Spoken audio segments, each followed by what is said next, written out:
The forest was utterly still, snow muffling every sound. For the young Finnish soldier, alone and separated from his unit, the silence was a predator. The cold was relentless, seeping through his uniform. He stumbled onward, feet numb, the sun a pale disk offering no warmth. In WWII's brutal winters, survival demanded more than technology. One such invention, the shelter tube, saved lives. His life depended on recalling a simple, life-saving technique. High-tech sleeping bags and tents promise warmth, but lab ratings can be misleading. In the wild, moisture from your breath freezes inside, ruining insulation. A damp bag loses loft and warmth. Suddenly, it's just a blanket. True safety isn't just gear, it's understanding moisture management. History teaches us the limits of equipment. In 1941, the German army, technologically advanced, was devastated by the Russian winter. General Frost. Greatcoats and boots that worked in Europe failed at -40 degrees. Lubricants froze, engines stalled, and soldiers shivered in trenches, frostbite claiming many. Many never woke up. Their gear had failed them. In contrast, Soviet soldiers wore simple, effective clothing and used generations of cold weather knowledge. They layered loosely, used snow as insulation, and built snow shelters far superior to canvas tents. The lesson knowledge and technique outweigh technology. The Soviets survived by working with the cold, not against it. They used snow, their enemy's obstacle, as a building material. Ancestral wisdom, not factory-made gear, proved the best defense. Survival depends on understanding the environment, not just superior equipment. In the end, it was knowledge that saved lives. When standard gear failed, soldiers improvised. The shelter tube emerged, a simple, effective idea born of necessity. Using a waterproof sheet, soldiers created a small enclosed tube just big enough to lie inside. Not a tent, but a microclimate warmed by body heat alone. Finnish troops mastered this, digging shallow trenches, stretching canvas over them, and sealing the edges with snow or gear. The entrance was a small closable gap for ventilation. This humble structure, built in minutes, often meant the difference between life and death. The shelter tube's power lies in physics. The body loses heat by conduction, convection, radiation and evaporation. Tents are too large to warm. Wind steals heat. The shelter tube seals out wind, trapping a pocket of still air, an effective insulator. Radiated body heat gently warms the tube's interior, which radiates some warmth back.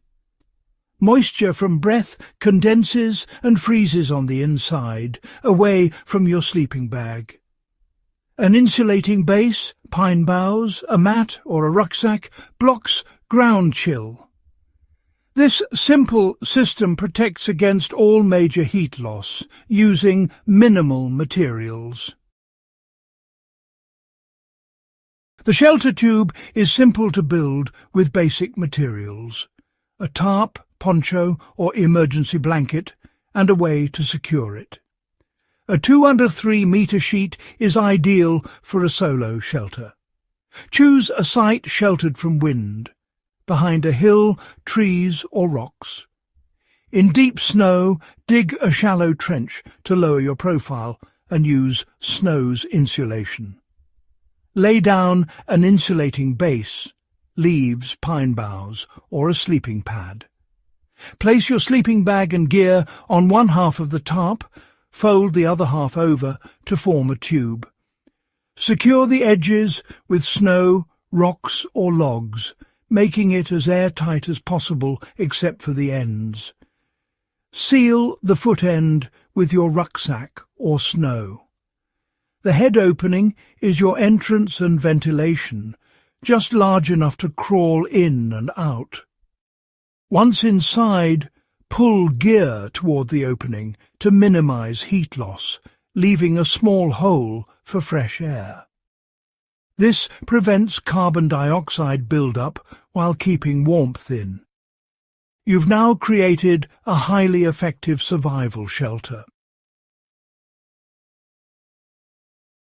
Inside the shelter tube, management is key. Arrange gear strategically. Use your rucksack to block drafts or add insulation. Keep clothing and sleeping gear dry. Brush off snow before entering. Wet boots? Place them in a waterproof bag inside your sleeping bag to prevent freezing. As you breathe, moisture condenses and freezes on the tarp above, proof the system works.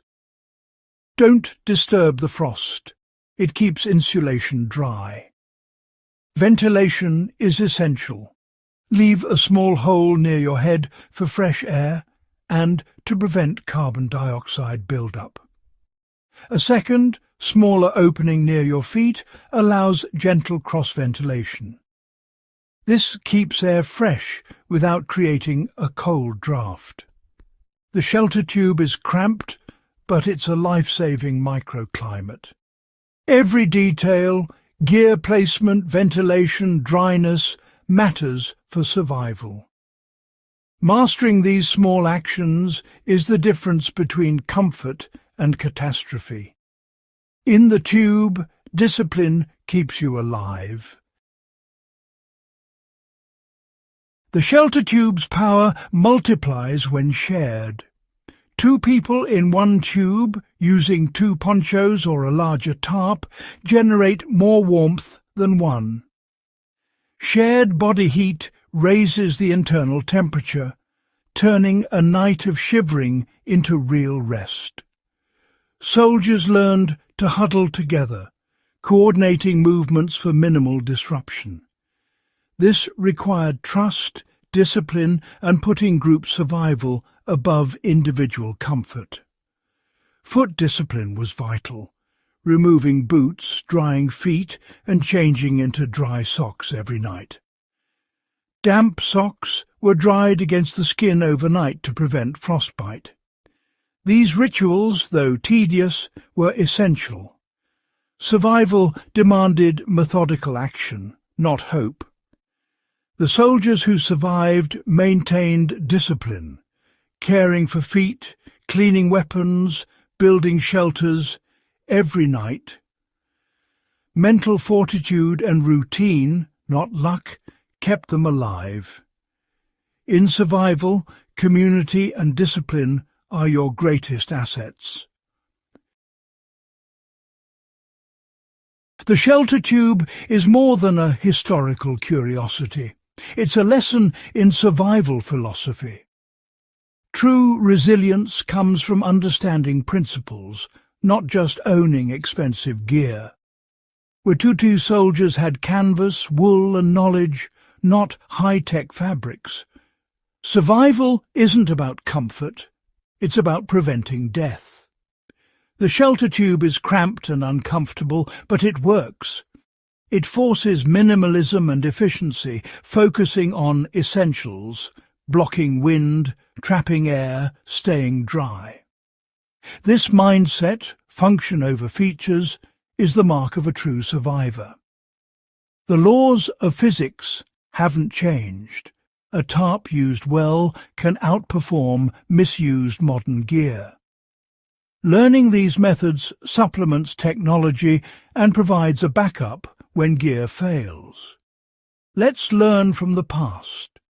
Practice these techniques, share them, and honour those who endured.